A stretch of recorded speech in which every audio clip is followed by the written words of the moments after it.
Mana pichoqda shuncha olsanglar, adashmaysizlar, o'zi 1 gram yoki oppoq bo'lib turibdi.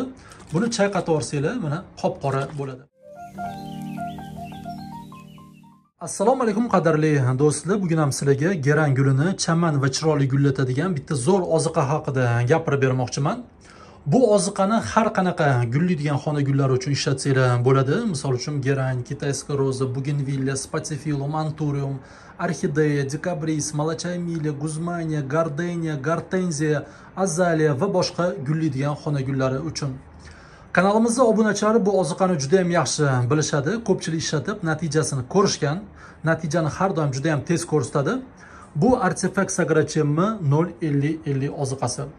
Aynan shu oziqa xona gullarini gullatish uchun va gullarni yorqin chiroyli qilish uchun juda ham zo'r oziqa. Bugun biz bu oziqani yana bitta zo'r qo'shimcha bilan ishlatamiz. Hozir men sizlarga bu oziqalarni tayyorlash, ishlatishni qisqa qilib ko'rsatib beraman. Do'stlar, kim kanalimizda mehmon bo'layotgan bo'lsa, albatta obuna bo'linglar va albatta bizani Telegram kanalimizga ham obuna bo'linglar.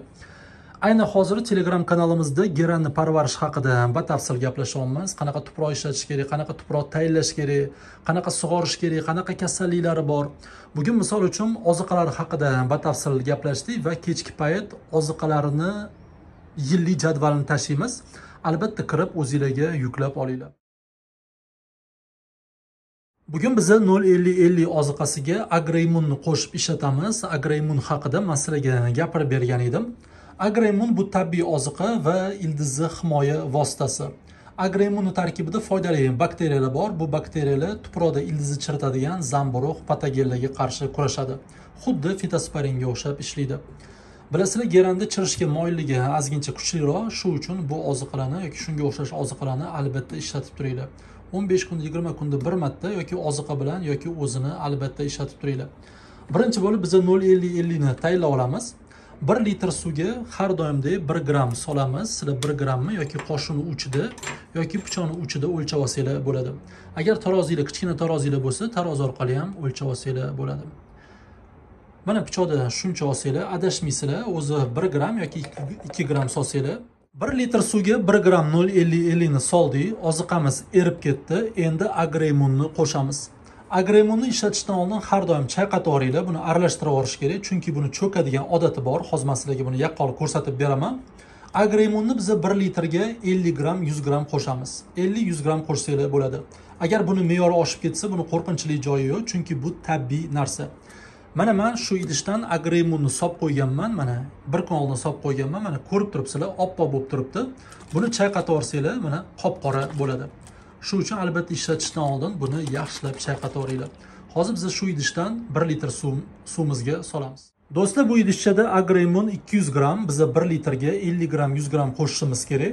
Demak, shuni yarmini yoki 4dan 1ni solsanglar yetadi. O'zi bu oziqalarni alohida ham ishlatsanglar ham bo'ladi. Misol uchun bugun 05050 ni bersanglar, keyingi sug'orishda agroimmunni bersanglar bo'ladi.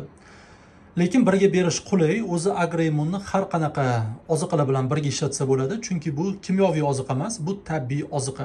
Mana hozir biz 50 gram, 100 gram qo'shamiz. Aytganimdek, buni me'yori ozgincha ko'payib ketsa zarari yo'q. Mana taxminan yarmini soldik. Bugun biz bu geranimizga oziqa bermaymiz, chunki oldinga bergan edik. Bu haqida video bor. Bugun Korolevskiy geranlarga oziqa beramiz.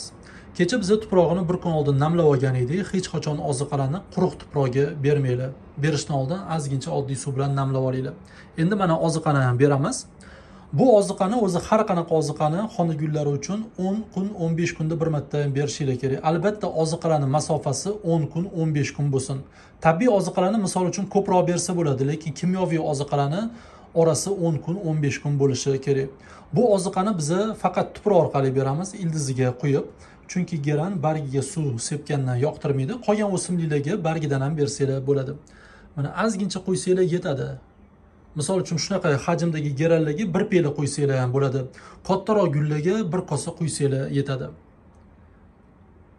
Juda ham ko'p qo'yib, tuprog'ini namlab tashlamanglar. Do'stlar, mana bugun sizlarga shu videoni ko'rsatmoqchi edim. Albatta bu oziqani ishlatib ko'ringlar. Tajribadan o'tgan juda ham zo'r oziqa. Va bizani Telegram kanalimizga obuna bo'linglar. Bugun zo'r bir jadvalni tashlaymiz. Sog' bo'linglar, salomat bo'linglar. Keyingi videolarda ko'rishguncha.